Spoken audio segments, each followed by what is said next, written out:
నాయుడు ఈరోజు విజయనగరం ప్రధానేశం చూస్తే గురు పెట్టారు, సివిల్స్ కొట్టారు, ర్యాంకులు సాధించిన జిల్లా యువకులు సివిల్స్. ఆ యువకుల కళ దాన్ని సాకారం చేసుకునేందుకు చదువులో యజ్ఞాన్ని కొనసాగించారు. అదే శ్వాసగా జీవించి లక్ష్యం చేరే వరకు పరితపించారు. 4వ ప్రయత్నంలో గ్రూప్ 1లో ర్యాంక్ సాధించిన, ఉన్నత ఉద్యోగం సాధించిన తన కళను వదులుకోలేదు. 3 సార్లు గురి తప్పిన ఎక్కడా వెనుకడి వేయలేదు. ఓటమిని దరి చేరనీయకుండా మరింత పట్టుదలతో ముందుకేశాడు. 4వసారి అనుకున్న లక్ష్యాన్ని చేరువయ్యాడు. మంగళవారం వెలువడిన సివిల్స్ ఫలితాల్లో 830వ ర్యాంక్ సాధించి అబ్బురపరిచాడు. రాజాం పట్టణానికి చెందిన వావిలి వలస భార్గవ ఆయన స్వగ్రామం రాజాం పురపాలక పరిధిలోని సారథి. అయితే ఒకసారి మనం చూస్తూ ఉన్నాం సివిల్స్ ఆ యువకుల కళ. అయితే ఉన్నత ఉద్యోగం సాధించడానికి కోసం అహర్నిశలు కూడా పోరాడారు, అహర్నిశలు కూడా కష్టపడ్డారు. పట్టుదలే, అంతేగాని పేదరికానికి చదువు ప్రామాణికం కాదు అని మరొకసారి రుజువైంది. వీళ్ళంతా కూడా ఇప్పుడు సివిల్స్ కొట్టేవారందరూ కూడా ధనవంతులు కాదు, మధ్యతరగతి పేద తరగతి కుటుంబంలో పుట్టిన వారే. కృషి ఉంటే, పట్టుదల ఉంటే సాధించగలం అని ఒక సంకల్పం ఉంటే సాధించగలమని ఒక్కసారి మన విజయనగరం జిల్లాలో రాజాము ఇక్కడ అలాగే గంటేడి మండలంలో ఒక్కసారి మనం యువకులు చూస్తూ ఉన్నాం. ఇది సక్సెస్ అంటే, ఇది పట్టుదల అంటే. చదువుకుంటే ఏదైనా సాధించగలం అనడానికి మరొక నిదర్శనంగా నిలిచారు. అలాగే ఒకసారి చీపురుపల్లిలో ఒక ప్రధానం చూద్దాం. 100 పడగల ఆసుపత్రికి అసౌకర్యాల సృష్టి, ఇంకా పూర్తి కాని పనులు. చీపురుపల్లి ప్రాంతీయ ఆసుపత్రి చుట్టుపక్కల ఉన్న 6 మండలాలకు పేదలకే పెద్ద దిక్కు. గతంలో 30 పడగలుండగా రోగుల రద్దీ దృష్ట్యా 2023లో 100 పడగలకు ఉన్నతీకరించారు. వైద్యులు పరిపాలన విభాగం పోస్టులు భర్తీ చేసిన సిబ్బందిని నియమించలేదు. భవన నిర్మాణ పనులు పూర్తిగా. రోగులకు ప్రైవేట్ ఆసుపత్రులు విజయనగరం పరుగులు తీస్తూ ఉన్నారు. ఆసుపత్రిలో 2 వరండాలు వార్డులుగా మార్చాలని చేపట్టిన పనులు సగంలోనే ఆగిపోయాయి. అయితే ఇక్కడ చూస్తూ ఉన్నాం ఒకే చోట నిర్వహిస్తున్న అన్ని విభాగాలు ఓపీ ఇక్కడే మనం చూస్తూ ఉన్నాం. ఆసుపత్రిలో గైనకాలజిస్టులు, జనరల్ మెడిసిన్, జనరల్ సర్జన్, ఎముకలు, ఈఎన్టీ, కంటి, దంత, పిల్లల సాధారణ మొత్తం వైద్యాలు 19 మంది ఉన్నారు. కానీ భవనాలు లేక ఒకే చోట ఓపీ చూస్తూ ఉన్నారు. 7.5 అవుతున్నా కొన్ని నిర్మాణాలు ప్రారంభం కాలేదు. ఎముకలు, ఈఎన్టీ, జనరల్ సర్జరీ తదితర శస్త్రచికిత్సలు చేసే విభాగాల పరికరాలు లేక వైద్యులు చిన్న చిన్న సేవలకే పరిమితం అవుతూ ఉన్నారు. ఇక్కడ ముందుకు కదలని వార్డులు విస్తరణ పనులు మనం చూస్తూ ఉన్నాం. ఆసుపత్రిలో ఏళ్ళుగా జనరేటర్ లేదు. పలు కీలక విభాగాల్లో ఇన్వర్టర్తోనే నెట్టుకొస్తూ ఉన్నారు. విద్యుత్ సరఫరా నిలిచిపోయింది. ఆపరేషన్ థియేటర్, ఎక్స్రే, రక్త పరీక్షలు, అత్యవసర విభాగాలు, ప్రవాసవాల వార్డుల్లో అవస్థలు తప్పవు. గత పాలనలో అమలుకు నోచుకోలేదన్నట్టు మనకు తెలుస్తుంది. ఆసుపత్రిలో వైద్య సిబ్బంది పోస్టులు ఎక్కువగా ఖాళీగా ఉన్నాయి. వైద్యులు అన్ని రకాల సిబ్బంది కలిసి 96 పోస్టులు, 58 మందే ఉన్నారు. సివిల్ అసిస్టెంట్ సర్జన్, స్పెషలిస్ట్ వైద్యులు 3, సివిల్ సర్జన్ జనరల్ పోస్టులు ఎవరూ లేరు. నర్సింగ్ పర్యవేక్షకులు గ్రేడ్ 2 ఖాళీగా ఉంది. స్టాఫ్ నర్సులు 24కు సగం మంది లేరు. థియేటర్ డాక్టర్ రూమ్లో సహాయకులు 3 జనరల్ డ్యూటీల సహాయకుల పోస్టులు 5 భర్తీ చేయాలి. ఎలక్ట్రీషియన్, ప్లంబర్, ల్యాబ్ సహాయకుడు. ఇది ఇక్కడ ప్రభుత్వ ఆసుపత్రి యొక్క పరిస్థితి. ముందుకే కదలని వార్డులు విస్తరణ పనులు మనం చూస్తూ ఉన్నాం. ఒకసారి సుధీర్ ఏమంటారో చూద్దాం. పర్యవేక్షకుడు ప్రాంతీయ ఆసుపత్రి చీపురుపల్లి త్వరలో భర్తీ చేస్తాం. ఆసుపత్రిలో ఖాళీగా ఉన్న పోస్టులు త్వరలో భర్తీ చేయనున్నాం. ఆసుపత్రి భవనాల నిర్మాణం గురించి ఎమ్మెల్యే దృష్టికి తీసుకెళ్ళాం. వైద్య సేవలు మరింత మెరుగుపరుద్దాం. అలాగే మెరుగుపరుద్దాం. ఎందుకనంటే ఇది అందరూ కూడా ఉంది. ఎవరు ఉంటారంటే ఇక్కడ మన స్క్రీన్ పై చూస్తూ ఉన్నాం పేదవాళ్ళు. కాబట్టి వైద్యులందరూ కూడా మనం మెరుగుపరుద్దాం. మనం ఇక్కడ ఉన్నత ఉద్యోగంలో ప్రభుత్వ ఆసుపత్రిలో పనులు చేస్తూ ఉంటాం కాబట్టి మనం ప్రైవేట్ కార్పొరేట్ హాస్పిటల్కి మనం వెళ్ళిపోదాం. ఎందుకంటే ఇక్కడ ఉన్న వాళ్ళందరూ కూడా ఎవరు అడగరు కదా, పేదవారే కదా ప్రభుత్వ ఆసుపత్రికి వచ్చేది. ఎవరైనా పెద్దవాళ్ళు ఎలాగా రారు. కాబట్టి కార్పొరేట్ మన హాస్పిటల్ ప్రైవేట్ రంగానికి వెళ్ళిపోతే వేగంగా డబ్బులు వస్తాయి, లక్షల కోట్లు సంపాదించుకోవచ్చు. కాబట్టి మనం చూస్తూ ఉన్నాం. ఇన్ని పోస్టులు ఖాళీగా ఉన్నాయి, అయినా సరే భర్తీ జరగలేదు. ఉన్న వీటికి కనీసం ఇన్వర్టర్ల మీద ఇక్కడ చీపురుపల్లిలోని 100 పడగల ఆసుపత్రికి అసౌకర్యాలతో సుస్తైనట్టుగా ఈ ప్రధానాంశంలో ఎక్కడే కాదు ఎక్కడ చూసినా సరే పడకేసిన పరిస్థితి కనబడుతూ ఉంది. ఎప్పటికైనా సరే ప్రజా ఆరోగ్యాన్ని దృష్టిలో పెట్టుకొని పేదవారికి, ప్రభుత్వానికి వైద్య, విద్యం, ఇల్లు అనేది ఈ 3 ఉంటే మాత్రం ఖచ్చితంగా ఇది అభివృద్ధి. కానీ ఇక్కడ పేదవాడికి అందవలసిన ఆరోగ్యమే అందకున్నప్పుడు ఇంకా ఈ ప్రభుత్వస్తులు ఎప్పటికైనా సరే మెరుగైన వైద్యం అందించాలని ఇక్కడ కోరుతూ ఉన్నారు. ఒకసారి విజయనగరంలోని గొర్ల గరిడి ఒకసారి చూద్దాం.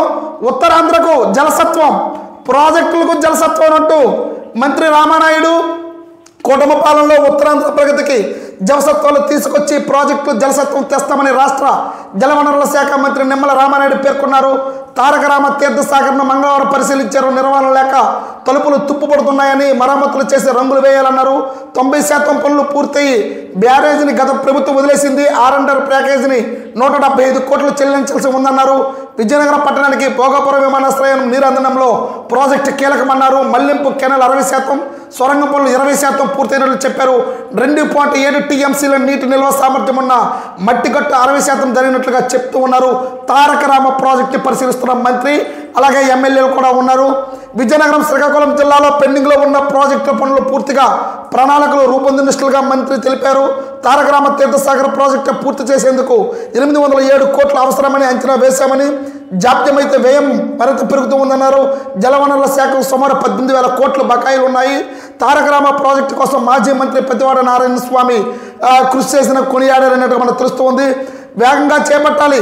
జంజావతి, తోటపల్లి, మడ్డువలస, తారకరామ, గజపతినగరం బ్రాంచ్ కెనాల్ ప్రాజెక్టులపై ఇంజనీరింగ్ అధికారులు పవర్ పాయింట్ ప్రజెంటేషన్ మంత్రి తిలకించారు.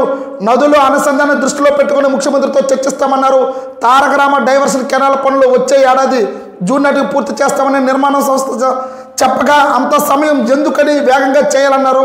గత ప్రభుత్వంలో రాష్ట్ర ప్రభుత్వం తరపున జైకా పనులకు మ్యాచింగ్ గ్రాంట్ కలపకుండా నిధులను ఇతర కార్యక్రమాలకు దారి మళ్లించారని విమర్శించారు. పార్వతీపురం, మన్యం జిల్లా పరిధిలోని జంజావతి ప్రాజెక్టుకు ఒడిశాతో ఉన్న అంతరాష్ట్ర వివాదం పరిష్కారానికి ప్రభుత్వం ప్రయత్నిస్తుందన్నారు. మార్కెట్ చైర్మన్ కూడా ఇందులో పాల్గొన్నట్టుగా చూస్తూ ఉన్నాం. తప్పులు చేస్తే ఉపేక్షించాం. తోటపల్లి బ్యారేజీ పనులు 85% పూర్తయిన పూర్తి ఆయకట్టుకు ఎందుకు నీరు ఇవ్వడం లేదని సమగ్ర నివేదిక ఇవ్వాలని మంత్రి కోరారు. పంట కాలువలకు పూడుకుపోవడంతో 5,000 ఎకరాలకు నీరు రావడం లేదని ఎమ్మెల్యే మురళీమోహన్ చెప్పడంతో 4.5 కోట్లు చేపడుతున్న మరమ్మతులకు మంత్రి అధికారులు అడిగారు. అలసత్వం కల్పిస్తుందని, పనులు చేపట్టకపోతే ఇంటికి పోతారని అధికారులకైతే మాత్రం చాలా వార్నింగ్ ఇచ్చినట్టు చూస్తూ ఉన్నాం. మాట్లాడుతున్న మంత్రి రామానాయుడు చిత్రంలో ఎమ్మెల్సీ చిరంజీవులు, ఎమ్మెల్యేలు కూడా ఇందులో కార్యక్రమంలో కూడా పాల్గొన్నారు. అయితే ఉత్తరాంధ్రకు జలసత్వం, ప్రాజెక్టులకు జలసత్వం అన్నట్టుగా ఉత్తరాంధ్రలో ప్రధానమైనవైతే మాత్రం ఇన్ని జంజావతి, తోటపల్లి, మడ్డువలస, తారకరామ ఇంత బ్రాంచ్ కెనాల్ ప్రాజెక్టులు ఇంత ఉత్తరాంధ్రలకు ఉండేటప్పుడు ఎందుకు ఇప్పటికీ కూడాను సకాలంలో నీరు ఇవ్వకపోవడంతోనే రైతన్న ఇక వర్ష ఆధారంపైనే ఇంకా ఆధారపడుతూ ఉన్నట్టుగా మనకు తెలుస్తూ ఉంది.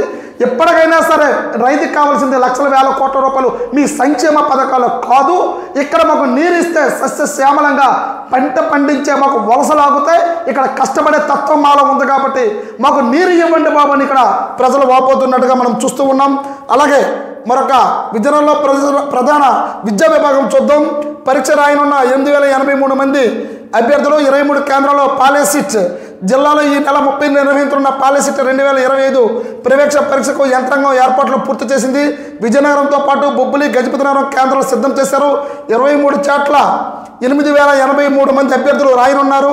ఉదయం 11 నుంచి 1 గంట వరకు కూడా జరుగుతూ ఉన్నట్టుగా ఏర్పాట్లపై అధికారులు సమీక్షిస్తున్న డిఆర్ఓ శ్రీనివాసరావు మనం చూస్తూ ఉన్నాం. అలాగే ఒకసారి విజయనగరం ఒకసారి ప్రధానంగా చూద్దాం. సారా రహిత జిల్లాగా మార్చాలి. అధికారులతో సమీక్షిస్తున్న జేసీ మాధవన్ గ్రామాల్లో ఎక్కడ సారా తయారీ వినియోగం ఉండకూడదని జేసీ మాధవన్ ఆదేశించారు. మే 15 నాటికి సారా రహిత జిల్లాగా మారేలా పంచాయతీలో తీర్మానాలు జరగాలని స్పష్టం చేశారు. కలెక్టరేట్ సమావేశ మందిరంలో నవోదయ 2.0 కార్యక్రమం అమలుపై సంబంధిత శాఖల అధికారులతో మంగళవారం ఆయన సమీక్షించారు. ఫిర్యాదుల స్వీకరణ కోసం ఏర్పాటు చేసిన టోల్ ఫ్రీ నెంబర్ కూడా మనకి ఇవ్వడం జరిగింది. ఇక్కడ 14405పై మన ఫిర్యాదులు కూడా మనం చేయొచ్చు. విస్తృతంగా ప్రచారం కల్పించాలని చెప్పారు. ప్రభుత్వ కార్యాలయాలు, సచివాలయాలు పోస్టర్లు అతికించాలని సూచించారు. మహిళా సంఘాల సమావేశాల్లో తెలియచేయాలని కోరారు. విక్రయాలు, రవాణాపై నిఘా పెట్టి నిందితులపై కఠిన చర్యలు తీసుకోవాలని ఆదేశించారు. ఆ వృత్తి నుంచి బయటకు వచ్చిన వారి కుటుంబాలకు 56 కుటుంబాలకు రుణాలు, ఉపకరణాలు అందించాలని సూచించారు. ఈ కార్యక్రమంలో అబ్కారీ శాఖ అలాగే డిఎస్పీ వీరకుమార్ కూడా పాల్గొన్నారు. గ్రామాల్లో అయితే మాత్రం సారా రహిత గ్రామాలుగా ఉండాలనేది కూటమి ప్రభుత్వ ప్రధాన లక్ష్యం. ఎవరు కూడా సారా వండినా అమ్మినా వాళ్ళపై కఠిన చర్యలు తీసుకోవాలి. గ్రామాలు అయితే మాత్రం విస్తృతంగా వీటి గురించి అయితే మాత్రం మాధ్యమాల్లో కానివ్వండి, లేకపోతే ఇక్కడ ఆ పొదుపు సంఘాల ద్వారా అయినా సరే ఇక్కడ మహిళల్లో అయితే మాత్రం ఖచ్చితంగా ఒక ఒక విస్తృతంగా ఇక్కడ చర్యలు తీసుకోకపోతే మాత్రము మహిళలు చెప్పకపోతే గ్రామ స్థాయిలో ఈ సారా అనేది ఇది కుటుంబాలందరినీ కూడా నాశనం చేస్తూ ఉంటుంది. అలాగే ఇక్కడ నుండి ఎక్కడైనా ఎక్స్పోర్ట్ అయినా సరే ఇంపోర్ట్ అయినా సరే వాటిపై కూడా నిఘా పెడుతూ ఉన్నాం కాబట్టి ఖచ్చితంగా గ్రామీణ ప్రాంతాలు అయితే మాత్రం వీటిని ఎవరు ప్రోత్సహించిన కఠిన చర్యలు తీసుకుంటామని జేసీ ఇక్కడ మాధవన్ చెప్తున్నారో తెలుస్తూ ఉంది. చూస్తూ ఉండండి ఎంఈ న్యూస్. నేను మీ ఎంఏ నాయుడు.